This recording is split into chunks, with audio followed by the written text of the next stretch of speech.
Alright, what's going on, guys? Today we have a really important video that we think is something that's really beneficial for all the other runners out there. We're going to be talking about our love-hate relationship with the Peg 37s, and I think this also applies to the Peg 38. But, yeah, so we're going to talk about what we like about the shoe, we're going to talk about what we don't like about the shoe, how to solve the issue, and, you know, we're gonna try to give you guys a conclusion about the value of the shoe, at least in our eyes.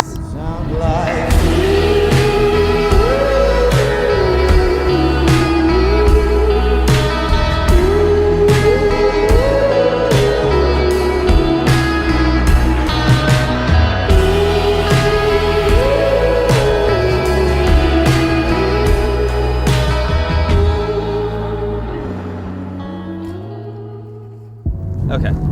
Alright, first things first, this video is not sponsored at all whatsoever. I mean, you guys see us running in Nike constantly. That's really just because we love Nike. We're just we just really like their shoes. It's not even about the brand, it's just we love the feel of their shoes. So, and we like to make reviews on them, you know, so that's all it is. But let's talk about what we love about the Peg 37s, and this also applies to the Peg 38 because I'm mostly talking about performance and there's no real performance differences.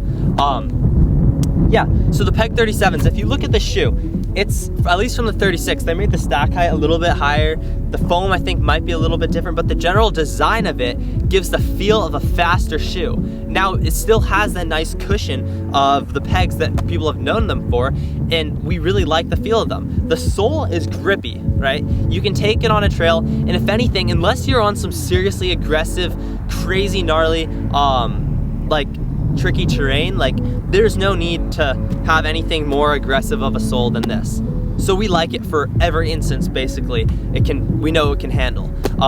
This shoe, I love it for that easy run. It feels really great on the easy day where you want a shoe that has enough cushion that you can, when you're tired, it still feels good and it feels comfortable, but it still has that spring and responsiveness that allows you to push when you need to. That's why this shoe, if you had to pick one shoe to train with, I think it'd be this one because it feels so great on an easy day, but it also has that power that you can take it into like a training run. And I've even had instances where I've had to tempo in this shoe.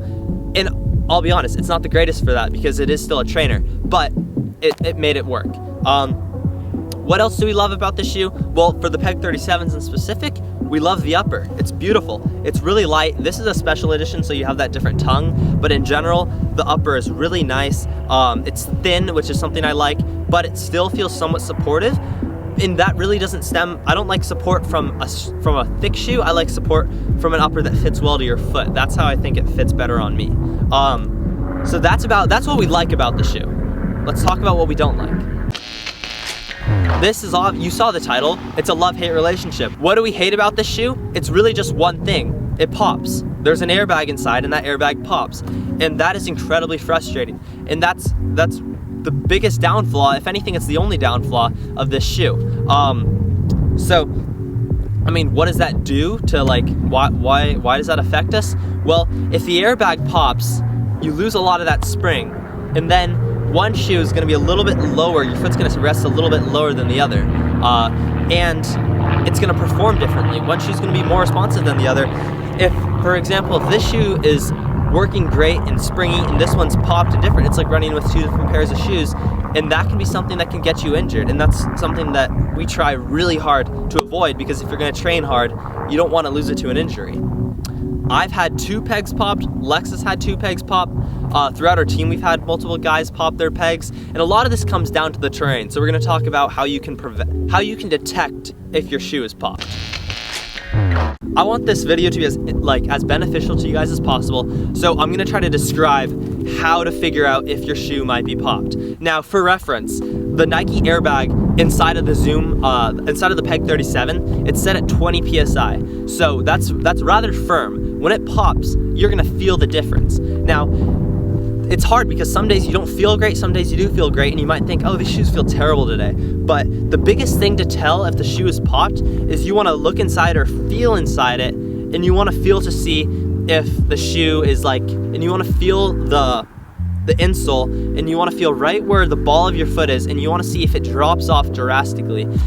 It felt like once I got to the midfoot, it just drops off, and you're gonna feel that. And then also, if you press in, you're not gonna feel that same responsiveness as if you compare that to, say, the unpopped shoe, which this one would feel that responsiveness. And that's something that you can compare to figure out if it's popped. And in general, the biggest thing that you can do to check if your shoe is popped is compare one to the other and compare the feeling of the inside versus the feeling of the other.